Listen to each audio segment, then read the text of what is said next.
하나님께서 오늘 우리에게 주시는 말씀은 구약성경 시편 52편의 말씀입니다. 구약성경 시편 52편의 말씀입니다. 52편 1절부터 9절까지 우리 함께 교독하겠습니다. 포악한 자여, 내가 어찌하여 악한 계획을 스스로 자랑하는가? 하나님의 인자하심은 항상 있도다.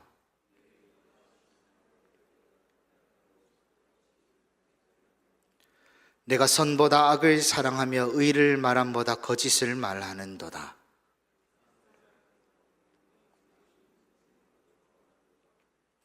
그런즉 하나님이 영원한 너를 멸하시며 너를 붙잡아 내 장막에서 뽑아내며 살아있는 땅에서 내 뿌리를 빼시리로다.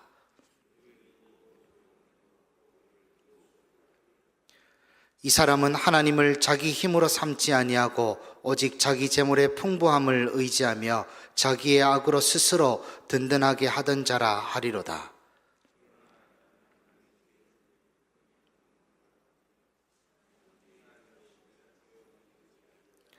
우리 함께 읽겠습니다.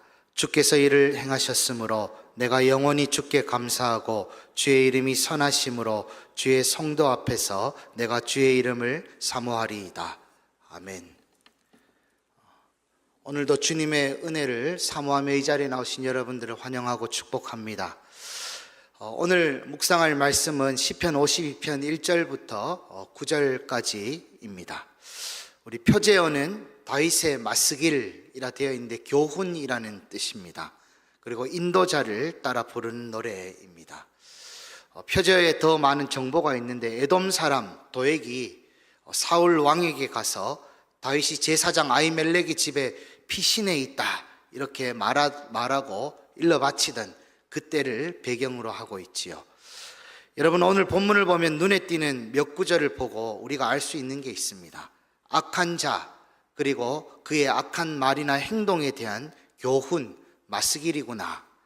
그리고 그로 인해서 큰 아픔을 겪은 다윗이 하나님 앞에 나아가서 눈물로 탄원하는 그런 노래, 시편이구나 우리가 알 수 있습니다. 1절에 봅시다. 1절에 보면 포악한 자여, 네가 어찌하여 악한 계획을 스스로 자랑하는가 하면서 그의 교만을 말하고 있습니다. 그리고 2, 3절에 보면 그 악한 혀, 그리고 거짓말이 날카로운 칼이 되어서 다윗에게 깊은 상처를 주었구나 또 알 수 있습니다. 4절에 보면 그 칼 같은 혀가 남을 해치는 말이고, 그리고 하나님보다 자기 힘, 자기 재물 의지하는 교만을 품고 있었구나 우리가 알 수 있습니다. 하지만 다윗은 8절에서 다짐합니다. 나는 하나님의 인자하심을 영원히 의지하겠다 합니다. 그리고 9절에 보면 선하신 주님의 이름을 영원히 사모하겠다 고백합니다. 왜냐하면 이렇게 주님께 뿌리를 내리면은 8절에 나오는 것처럼 하나님의 집에 있는 푸른 감람나무처럼 그 잎사귀가 시들지 않고 푸르고 또 그리고 안전하기 때문에 그렇겠지요. 여러분, 조금 전에 말씀드렸다시피 표제어에는 도액이란 이름이 붙어 있습니다. 그는 에돔 사람이고 다윗의 대적자였던 사울 왕의 목자장이었습니다. 여러분 다 아시다시피 목자는 양을 치는 사람입니다. 그리고 목자장은 이런 목자들을 여럿 데리고 있는 사람이겠지요. 왕의 목자장이었습니다. 여러분, 나름 지위와 권세를 가지고 있던 그 도액이 아니었을까 추측해 봅니다. 여러분, 사무엘상의 21장, 22장을 보면은 이 도액의 그리고 다윗의 사울의 이야기가 나옵니다. 사울에게 쫓겨서 다윗이 이제 예루살렘 조금 위쪽에 있는 노비라는 그 땅으로 도망을 갑니다. 거기 가면 제사장 아히멜렉이 있었는데 아히멜렉이 다윗에게 묻지요. 네가 어찌해서 왕 곁에 있어야 되는데 이렇게 홀로 피신했냐? 그리고 무기도 없이 빈손으로 이렇게 나에게 급히 왔느냐 하니까 다윗이 거짓말로 얘기하죠. 왕이 보내서 왔다. 그리고 내가 온 것은 비밀로 해라. 다윗이 더 말합니다. 내가 배가 고프니까 나와 내 병사들에게 먹을 것 좀 달라 했습니다.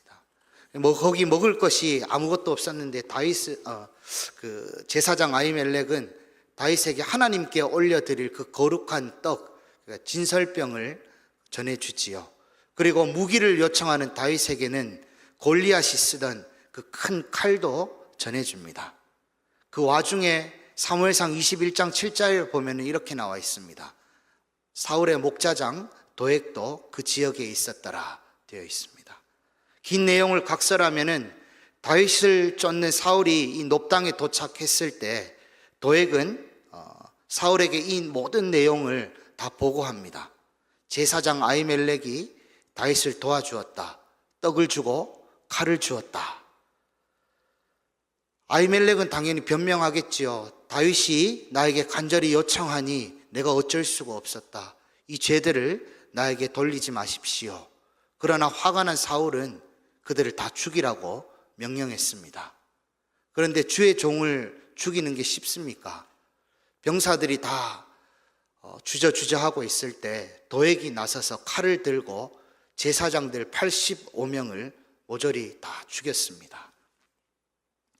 그때 쓰여진 슬픔의 시, 탄원의 시가 오늘 시편 52편입니다.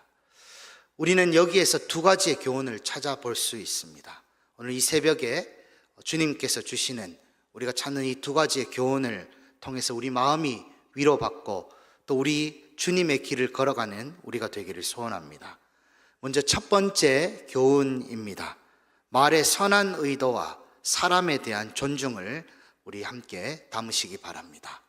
말의 선한 의도와 사람에 대한 존중을 담으시기 바랍니다.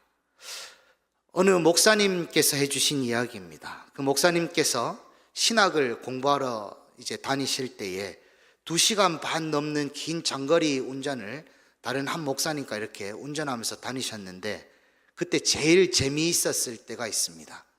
여러분 언제가 제일 재미있었을까요? 다른 사람 뒷담화할 때가 제일 재밌었다고 합니다. 가서 그 교수님 이야기, 그리고 다른 학생들, 신학생들 뒷담화할 때가 제일 시간 가는 줄 모르고 재미있었다고 합니다. 여러분 우리는 살아가면서 남의 이야기, 뒷담화를 하지 않을 수가 없습니다. 왜냐하면 우리는 우리 삶에서 관계는 이렇게 또 말을 통해서 형성이 되지요. 그리고 또 그 관계 안에는 항상 어떤 이야기거리, 어떤 이슈들이 늘 있기 마련입니다. 그 목사님은 뒷담화가 꼭 나쁜 것만은 아니지 않을까 했습니다. 그 전제가 있는데 그 뒷담화를 통해서 누군가를 걱정해주고 누군가에 대한 사랑하는 마음이 담겨 있을 때 말입니다. 그 목사님은 농담으로 또한 이렇게 말씀하셨습니다. 하나님도 뒷담화를 좋아하실 수 있을 것 같아요 했습니다. 왜냐하면 하나님께서는 그렇게 말씀하실 것 같다는 겁니다. 이렇게 하면 걔가 좀 더 좋아질 수 있지 않을까? 걔가 이렇게만 고치면 조금 더 하나님의 형상을 닮을 텐데. 그런데 그 목사님께서 말씀하신 전제와 핵심은 이것입니다. 그 말 속에 하나님의 형상에 대한 존중과 사랑이 그리고 선한 의도가 있어야 된다는 것이에요. 여러분 시편 52편에서 다윗은 도액을 포악한 자라 부르면서 그의 말과 악한 행동을 고발하고 있습니다.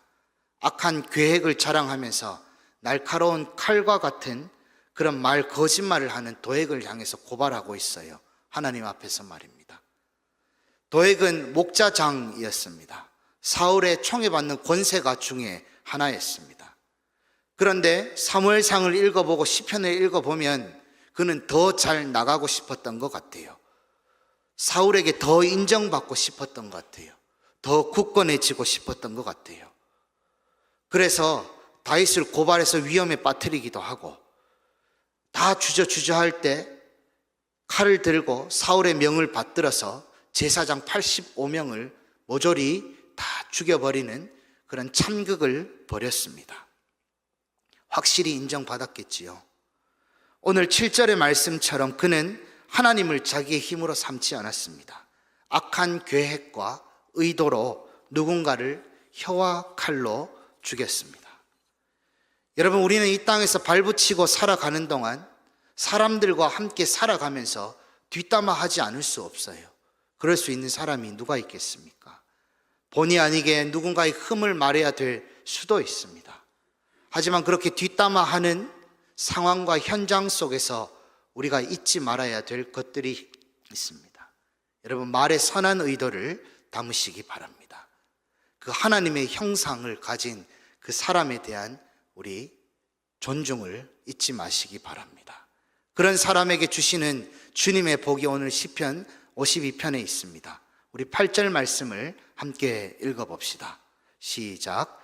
그러나 나는 하나님의 집에 있는 푸른 감람나무 같으며 하나님의 인자하심을 영원히 의지하리로다. 아멘. 여러분 믿으시죠? 네. 이 말씀, 또 이 말씀 속에 서려 있는 그 축복을 충만히 넘치도록 받으시기를 바랍니다. 두 번째로 주시는 교훈입니다. 고난 중에는 탄식하면서 기도합시다. 여러분, 고난 중에 탄식하면서 기도합시다. 여러분, 시편에서 가장 많은 비중을 차지하고 있는 것이 여러분 주제가 그 무엇인지 아십니까? 바로 탄식시예요. 슬픔을, 분노를 하나님 앞에서 표출하면서 하나님 억울해요, 하나님 슬퍼요, 하나님 너무너무 화가 나요 하는 시편 말입니다. 그 안에 그런 감정들이 다 들어있어요. 오늘 시편 52편은 표제의 마스길 교훈시라는 제목을 표면상으로는 가지고 있지만은 그 내용을 살펴보자면 다윗의 개인 탄식시입니다. 여러분, 도액이라는 사람의 그 나쁜 말과 행동으로 인해서 다윗을 보호해준 그 85명의 제사장들이 다 칼에 맞아 죽는 그 참극이 벌어졌습니다. 여러분, 다윗이 그 소식을 듣고 얼마나 마음이 슬프고 그리고 그들에게 미안했을까, 죄책감이 느껴졌을까. 여러분, 그 제사장들의 가족들 얼마나 마음이 그랬을까. 아히멜렉의 아들 아비아달이 와서 다윗에게 이 소식을 전해줬어요. 이 소식을 가지고 오면서 그 제사장들의 가족도 다윗에게 얼마나 분노했을까요? 당신 때문에 이렇게 됐어요. 다윗은 얼마나 미안했을까요? 얼굴을 들지 못했을 것 같아요. 다윗은 그 마음을 담아서 오늘 시편을 노래하면서 하나님 앞에서 탄원했습니다. 여러분, 그런데요, 예수님의 십자가 고난을 앞두고 주님께서 어떻게 하셨습니까? 탄식하면서 감람산에서 기도하셨습니다. 누가복음에 보면 그렇게 탄식 기도하시는 주님, 그 땀을 흘리시는데 땀방울이 핏방울처럼 보일 정도였다고 합니다. 누가복음 22장 42절에 보면 이렇게 되어 있습니다. 아버지여, 만일 아버지의 뜻이거든 이 잔을 내게서 옮기시옵소서. 아버지 주님, 이 잔을 너무 무겁습니다. 너무 두렵습니다. 이 잔을 내게서 옮겨주시옵소서.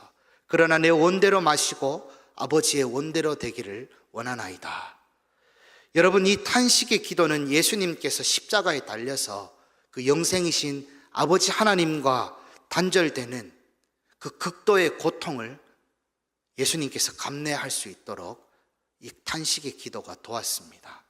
그리고 이 탄식의 기도는 우리 주님께서 승리의 부활에 이르도록 하는데 큰 밑거름이 되었습니다.